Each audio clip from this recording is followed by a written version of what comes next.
Well, welcome back to another episode of The Compass. I'm here with Dr. Brad Robinson. We have a special guest, John Grammer, and today we are approaching the issue of what does it feel like when you're about to have your first child? Lessons from almost father, about to be father. Dr. Brad, would you introduce John and set the scene for the conversation today? Absolutely. I've known John for several years.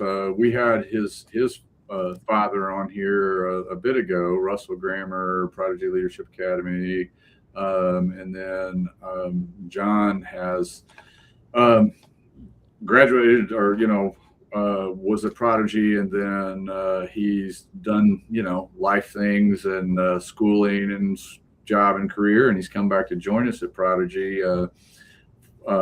In a foundation position and doing an excellent job.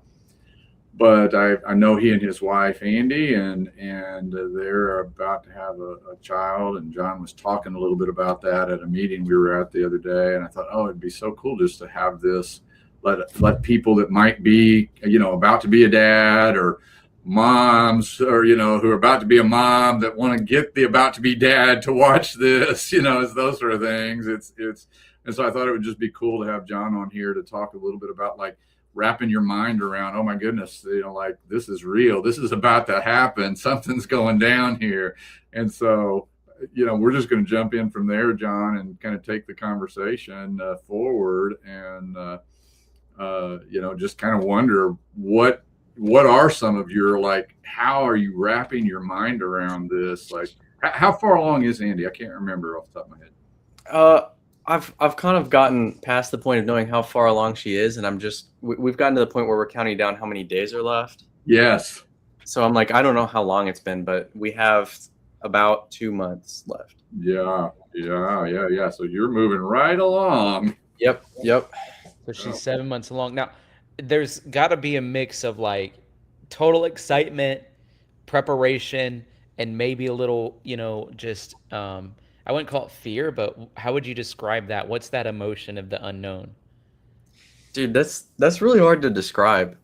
The best way I could put it is, well, it's a mixture of all those things, to be true. Mm-hmm. It's exciting more than anything. But there is obviously some apprehension, some nerves about, like, oh my gosh, this is actually going to happen. But the kind of the sense that I'm getting is I just have, like, a little bit of a precursor emotion as to what's actually going to hit when we're, like, on our way home with the baby. And that's when it's just going to be like, oh man, this is real. That's the thing that Andy and I keep doing is ever since, literally the moment we found out she was pregnant, we just keep looking at each other being like, is this real? Is this happening? Yeah. But being able to feel the baby kick and stuff now, it's getting pretty real. Yeah.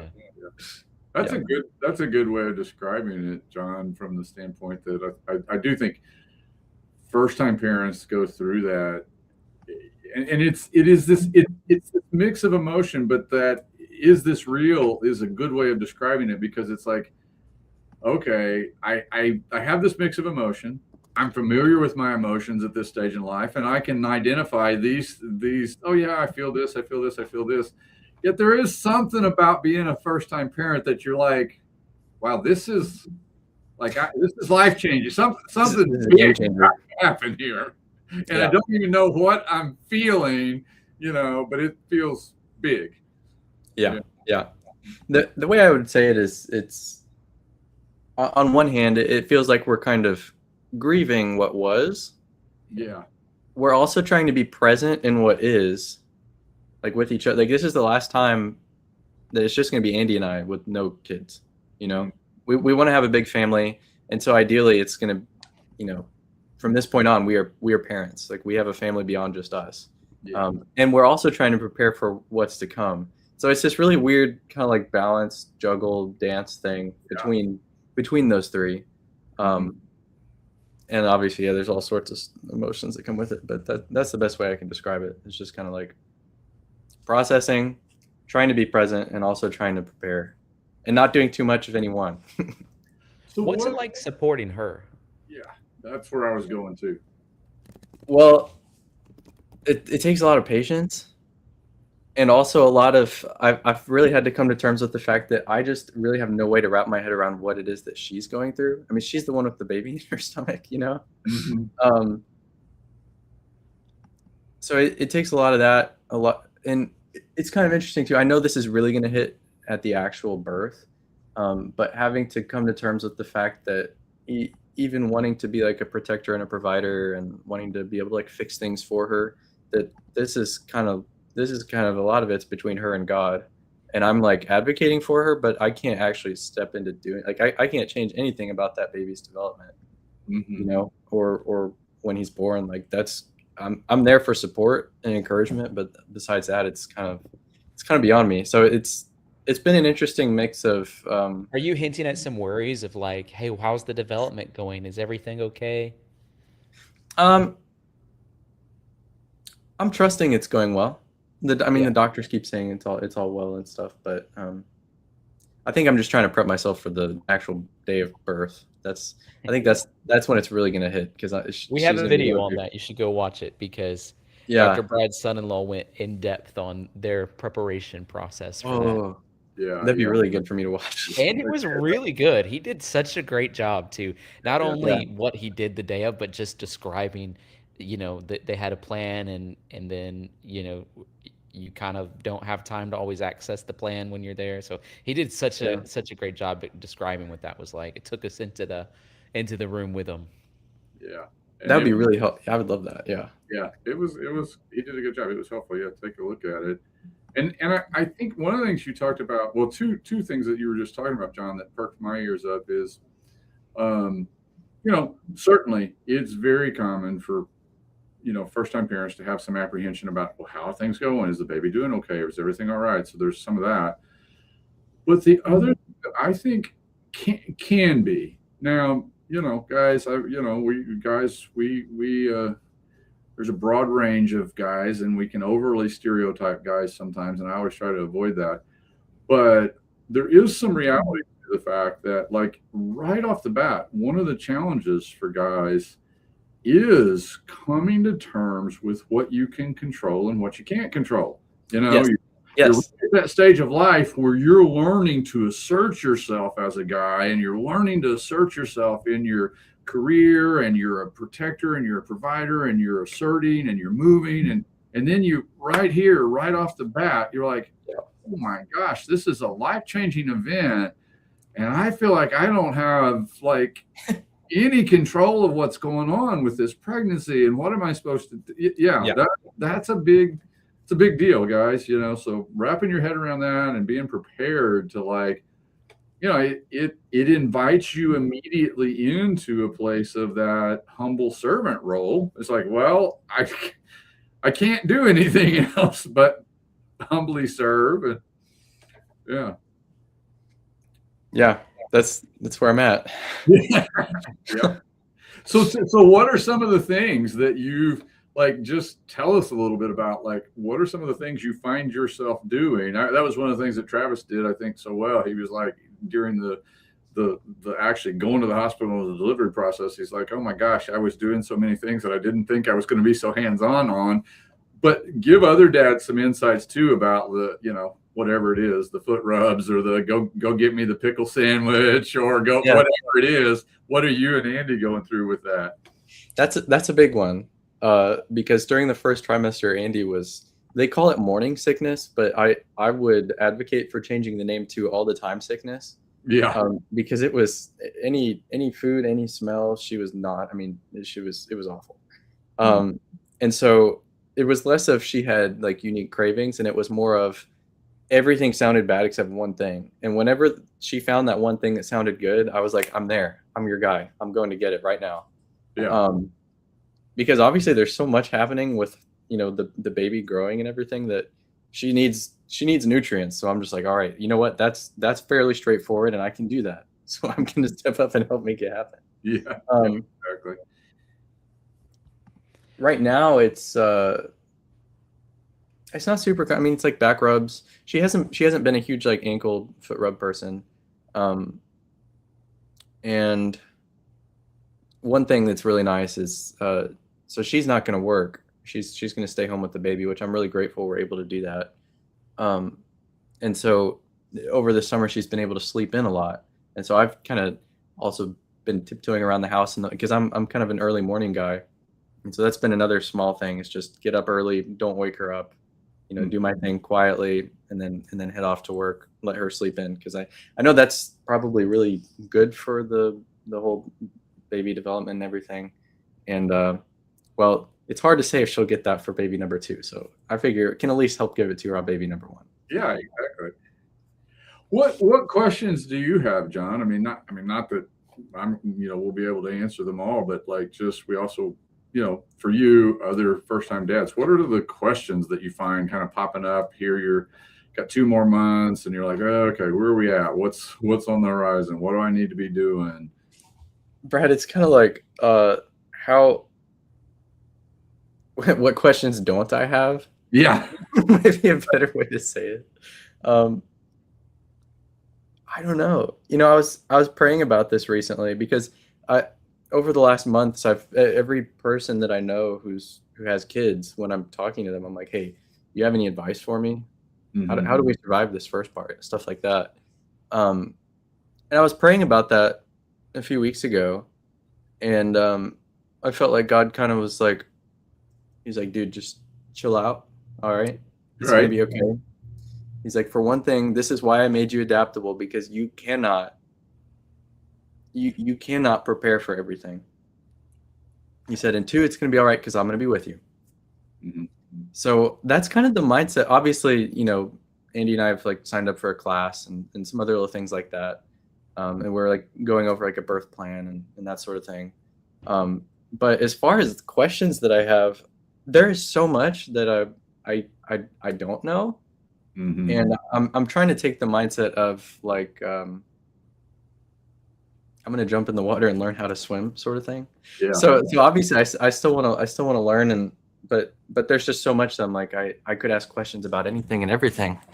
That adaptability piece you're talking about is another one of those things, like for dads and dads and moms. I mean, it's that adaptability and that faith and trust that God is with you, and you're going to learn this child, and this child is going to teach you. Like that is like, everything about child development is about self-other exploration.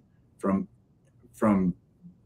right now at 7 months, that little baby is exploring, and right now everything is self, right? The concept is most likely that everything feels like me and all that.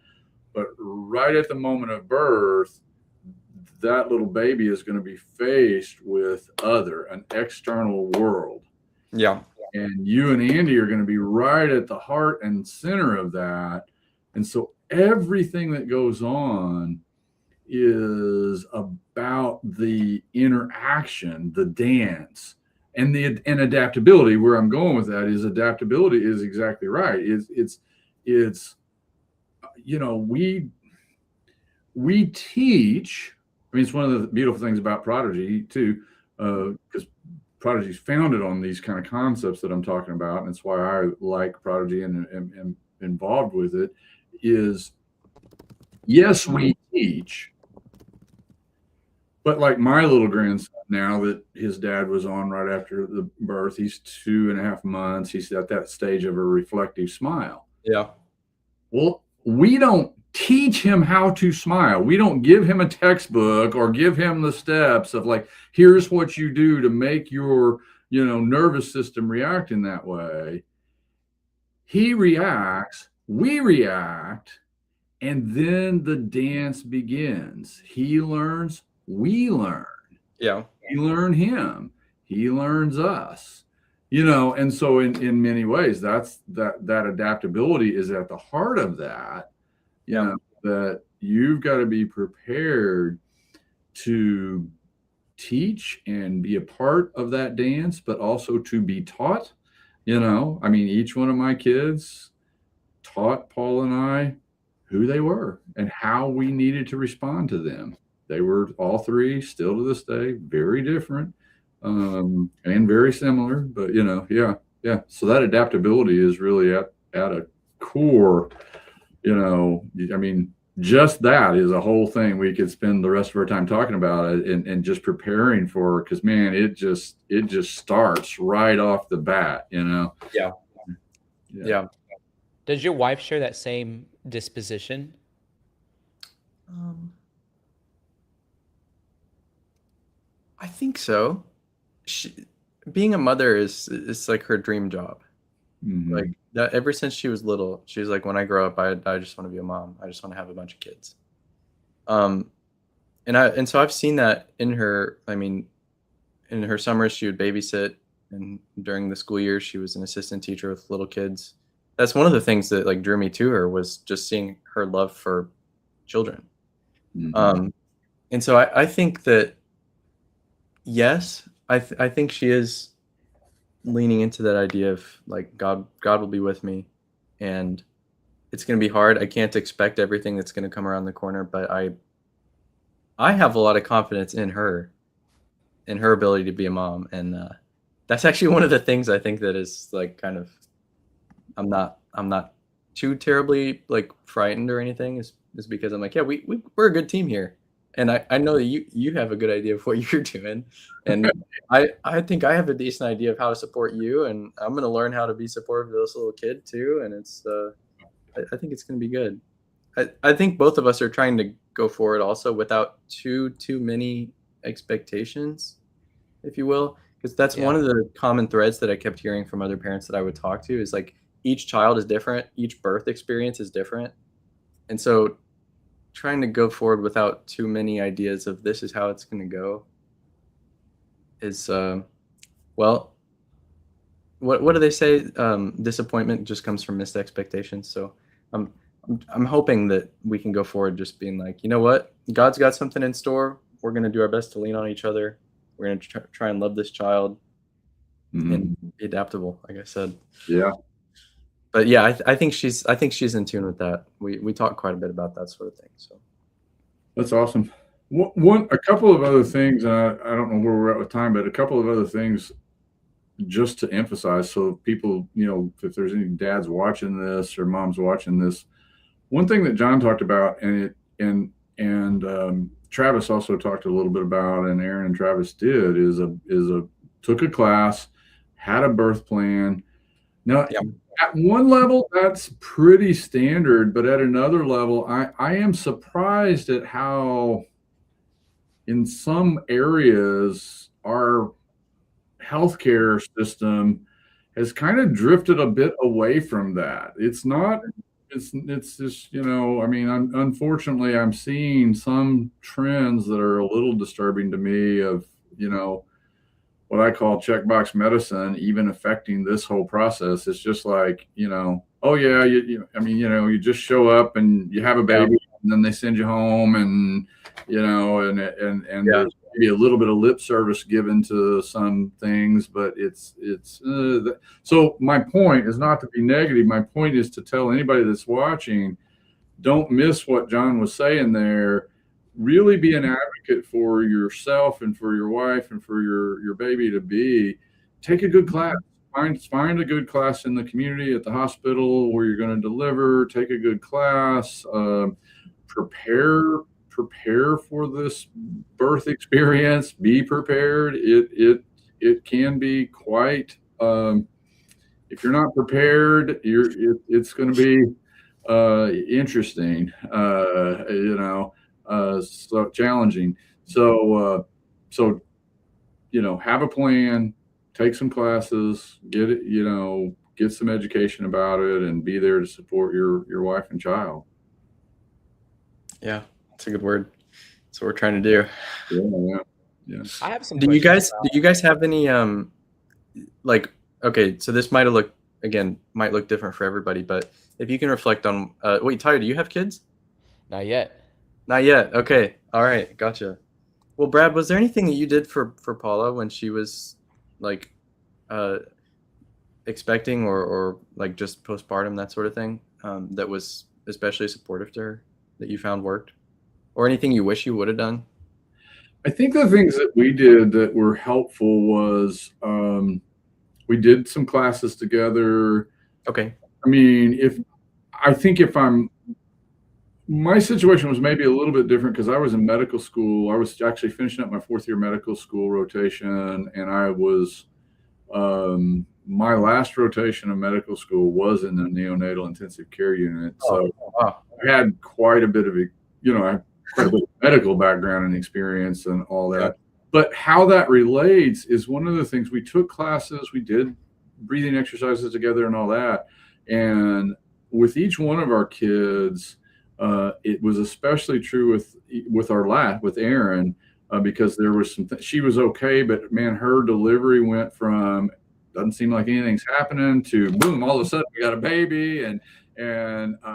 So a lot of what I did through that process was I was Paula's focal point. Like, she would lock eyes with me, and that's what kept her calm. Is she Yeah. knew that if I was calm and solid, she was calm and solid and could get through whatever. And so that's probably through this, process. I was that for her, especially through the birth process. Now, I mean, don't get me wrong, she's also that for me. She's just an amazing, rock solid person. But being there and being that, just an anchor that just stays calm through because it's a lot for, Yeah. especially this last trimester and everything that their bodies are going through and their hormones are going through and all that. Yeah. Yeah. That's good. Thanks for sharing. Yeah. Tyler, you had a question? Sorry. Well, yeah, I do have a question, but before that, I just want to say, just hearing you talk and you're saying like, hey, this is Andy's dream since she was a kid. This is the thing that she wanted to do. Like, that's a big moment. That's a big deal. You're about to step into. Some people may use the word destiny or calling. Like, you're about to walk with her. Yeah. In the Old Testament, they crossed. They crossed the Red Sea, and and then they crossed the Jordan into the Promised Land. I meant. Yeah. So you're about to step into this thing that she's felt like God's put inside of her. That's special. That's worth celebrating. It's worth Yeah. like throwing a party for and being like, we did it. We're here. There's more to come, but this is phase one of this journey that, since you were a child, God put inside of you, which I think is cool. The question I had is, do you know the gender, and do you have a name picked out? Did you do a gender party or not? Did you tell people or not? Did you tell people the name or not? Like that whole, Yeah. it seems like that decision matrix is so like complex for different people. Some people, Yeah, it's it is. real. Other people, it's like I'm guarding it with my life. Other people are like, when we see the baby, we'll know the name. So I'd like that spectrum is so funny to me. So I want to hear all of that for you. Yeah, and that's actually been a big point of conversation for me and Andy too. So we found out the gender as soon as we could. It's a boy. And as you do when you're like newly married, you talk about the names of your future children, right? When you're on like road trips and stuff. And so we had gone down the list of, we had a handful of girl names that we liked, and we both thought we were going to have a girl first. We both were just like, yeah, it seems like that could be. And actually, when we found out it was a boy, Andy was like in shock for like a week. But for boy names, having been a teacher, she's had a lot of the common like boy names in her classes, and she's just like, no, I can't do that because that just reminds me of that kid. And so the name we landed on that we both liked was Archer. Kind of uncommon, but pretty cool, I thought. And we can call him Archie when he's young, so it's kind of a fun little nickname. We did do a gender reveal with our immediate families the very weekend after we found out the gender. We did like the little confetti cannons or whatever. It was pretty fun. It's actually funny because Andy almost shot me with hers. She couldn't get it. It was like a twist top thing, and so she like twisted it and like wasn't getting it. She like points it down at me, like actually in my crotch area, and like, fires it. And I was like, dude, whoa, gosh. Anyways, so yeah, our family all went nuts. It's really funny. In the picture you can see my entire family in the background, just like there's like yes, my arms are up. But the name thing, this was kind of interesting for us, and people might find this interesting or helpful, is that having told everybody the name kind of right off the bat as soon as we knew the gender, we're not going to do that with baby number 2. We're going to keep the name to ourselves until the baby's born, because it feels like there's sort of a sacred thing to have, I guess, have a baby and know this is your name. Like, this is something we're giving to you forever. This is how people are going to know you by. And to not have him be here, and frankly, to have people like our families and stuff, they use his name so much. And to even have them referring to him when he's like Andy wasn't even like showing yet hardly, and to have them be like, like Andy would be at lunch and she'd be eating like Mexican food or something, and they'd be like, oh, I bet Archer loves that. And it's just there were parts of it that were just a little bit kind of weird, maybe a little cringy. Sweet, obviously, but I don't think we're gonna do that the next time. It just feels like there's something sacred about giving somebody a name. So that's cool. Yeah, that's a good question though. I mean, names are super significant in scripture. Like, it's not just something to be called, it becomes a part of their identity. And I think there is elements of truth in that. A lot of people, as they go on this journey of trying to determine their own identity with God, a lot of times they'll go and search, what is there a biblical meaning behind this? And what does it mean? And how is that reflective in me? And so that's something too, that it's almost like God ingrained us as humans to not just be called something, but it's actually named something. I've always been perplexed, like in England, they'll say, they're called this, like they're called Brad or they're called John. And it's like, no, they're like, that to me is like, no, you're named something. It actually is a part of your identity. I was thinking too, like in India, we have a move through our denomination that will baptize new converts there, and whoever's doing the baptism, they have to give them a new name because their old name's like related to this religion that they were a part of. And so, they'll have to do this baptism, and then they give them a biblical name, and from that point forward, they're taking on that identity of that person. So they almost got to tap into the Lord and be like, hey, what? So I think that's cool, and it is. So all the reasons you mentioned, it is sacred. And I think that's a good lesson learned, and not that you did anything wrong, but it's like, hey, the next time around, we're holding this to our chest because there's something that's insanely valuable about this. Dr. right. Brad, we have about 2 minutes left. Any kind of like final thoughts and things you want to hunker in on? One quick, I'll try to make it quick, but it's not a profound story in some ways. I don't think I've ever shared it. I might have shared it when Travis was on, but just for dads or moms watching this, my daughter-in-law with my second son, and she's got 2 kids now. Their first pregnancy, man, she played it well. She's so sweet. I don't know that she intentionally did this on purpose, but we were up visiting. They live in St. Louis. We were up visiting them, and she was about 7 months along and really showing. And of course, I'm first time grandpa, and we're all excited. And we had him. I think we went out to lunch somewhere, and then Lydia was like, "Oh, I need to run by this baby store." Into this baby store, right? Yeah. I mean, it was like the giant Walmart of baby stores, right? Yeah. It's like the IKEA baby store. Yeah. Babies are us. Oh my gosh. I mean, Paula did too some, but I was probably the culprit as much or more. I was like, oh, the baby's going to need this, and the baby's going to need this. And I just couldn't restrain my first time grandparent impulse, Yeah. And so after we got home and I was starting to unload the car, I'm like, oh my gosh, what did we just do? And then I turned to Lydia and I said, well played, Lydia, well played. And he just smiled. So for moms out there, keep that in mind. You can use that. Yeah. That's smart. Yeah. That is amazing. John, do you have any final words of anything you want to share? I don't think so, but that does remind me, we have a few things that didn't get bought off our registry, so I'll need to give my parents and Andy's parents a holler, because this will be first grandchild on both sides. Oh, so man. All right. We have joked about that. We're like, we think we might have like unlimited access to our parents' bank accounts, but we'll see. For a little while you do. I can tell you. Yeah. That's so funny. You can just use the Bible verse, like a righteous man leaves an inheritance to his children's children. There you go. So that you can start now. Yes. You can start that's with right. this Amazon wish list that we have.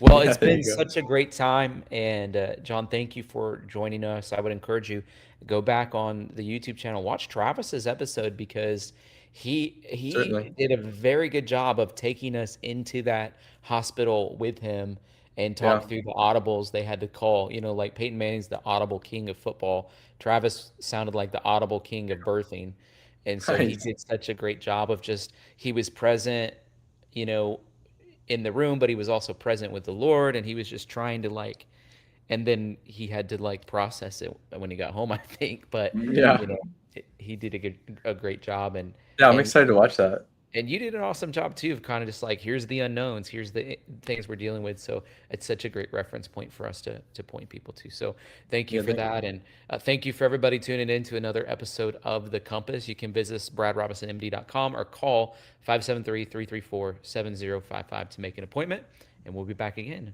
very soon. Thanks, guys.